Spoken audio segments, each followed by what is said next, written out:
To jama'a assalamu alaikum.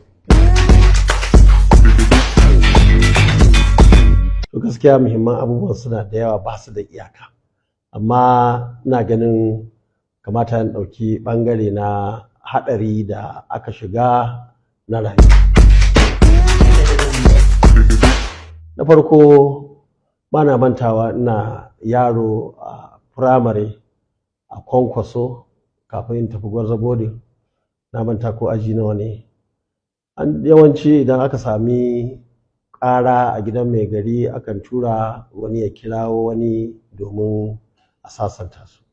A wannan karan aka tura ni wata unguwa ɗaya daga cikin unguwanni 13 da suke wajen cikin garin Kwankwaso, ana cewa da ita Ɗanyanta. Na je wannan guri na cikin tafiya cikin damuna, sai na ji wata ƙara da ɗaga kaina.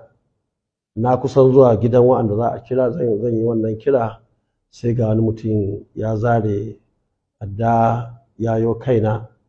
Ban san yadda aka yi ba, kawai sai na ga wani mutum ya fito ya zo wannan guri ya kame masa tsawa. Haka wannan mutum ya fito da ni na dawo gida. Wannan abu ba zan iya manta da. Akwai lokacin muna DPN lokacin Abacha, muka je muka yi taro a Kibiya.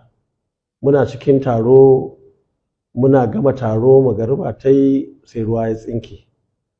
Muka taho za mu zo Rano, dama za mu yi taro a Rano, daga nan za mu taho gida. Ruwa ya tsinke kamar da bakin ƙwarya. Muka kamo hanya muka taho. Allah ji rai auditor, dama shi ɗan Kibiya ne a lokacin, auditor na jihar Kano, shine yake nuna mana hanya.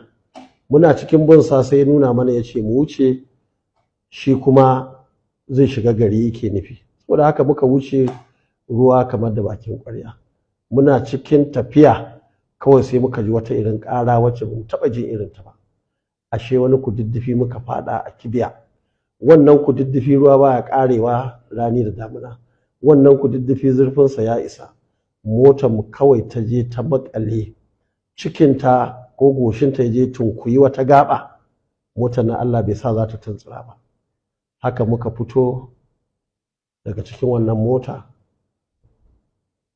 wanda ya iya ƙoƙari ya fito waje daga cikin wannan kududdufi, ya miƙo hannu mu ukun nan ya iya fito da mu. Motar nan tana nan goshinta ina ƙasa amma bata tuntsira ba. Har garin Allah ya waye, har muka zo aka samu lokacin Ganduje yana kwamishina, ya sa ɗan Tata Ansawo suka je. Turawa suka ce tunda suke a rayuwarsu ba su taɓa ganin wani abin mamaki kamar wannan ba. Wannan abu ne wanda yake na haɗari, wanda ba zan iya mantawa ba. Wani abu kuma mai sha'awa shine ina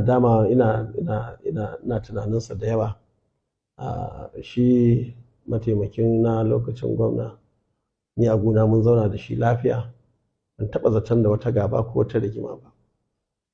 Haka muka zauna, a kawo abinci in ce zan tafi in je in wanke hannu, ba damuwa saboda ganin an riga an zama ɗaya. To hankali na bai tashi ba, sai da na bar gwamna na ga irin gabar da ya fito da ita a kaina. Na ga a lokacin nan rashi na a gurinsa ya fi ina nan, a inda ni na fahimta. Wannan ya tayar min da hankali da cewar inda Allah ya ba shi dama, to da wannan gaba da ya ɗauki wani mataki a kaina lokacin da ma yake da riba, in aka ce babu ni a kujerar gwamna. Wannan abu kullum ina ɗan damuna, ina tunani a kai. Ba na mantawa akwai lokacin DPN muna ƙofar mata, mun hau lacca, na cikin magana kawai goshin magariba sai kawai na ji wuta ta ɗauke.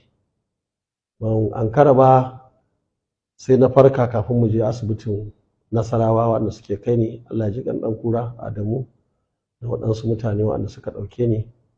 Na ce da su kai ni gida kawai in je ɗan ci abinci zan warware. Irin wannan ya taɓa faruwa a Ƙaraye. Muna cikin yin lacca ne nake magana, shikenan sai jiri, kafin a ankara shi ma na nemi inda nake na rasa. Kawai sai ji na yi a cikin mota kafin mu ƙaraso Gwarzo, su Ahmed Garba Bichi sun rungume ni. Na ce a ina muke, suka faɗa. Na ce ku ɗauko mun fura ta wuce. Lokacin consular conference irin wannan ta sake faruwa, kwana da kwanaki ba bacci. Muka je zaɓe a Kura a lokacin nan da duka ciyamomi da suke wannan ƙananan hukumomi, Dala, Kumbotso, Kura da Madobi.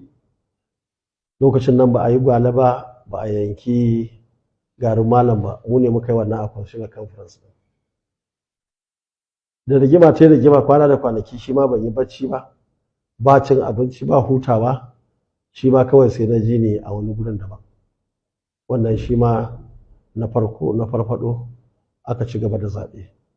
Wannan abubuwa ne wanda suke bana mantawa, kuma abubuwa ne darasi a guna.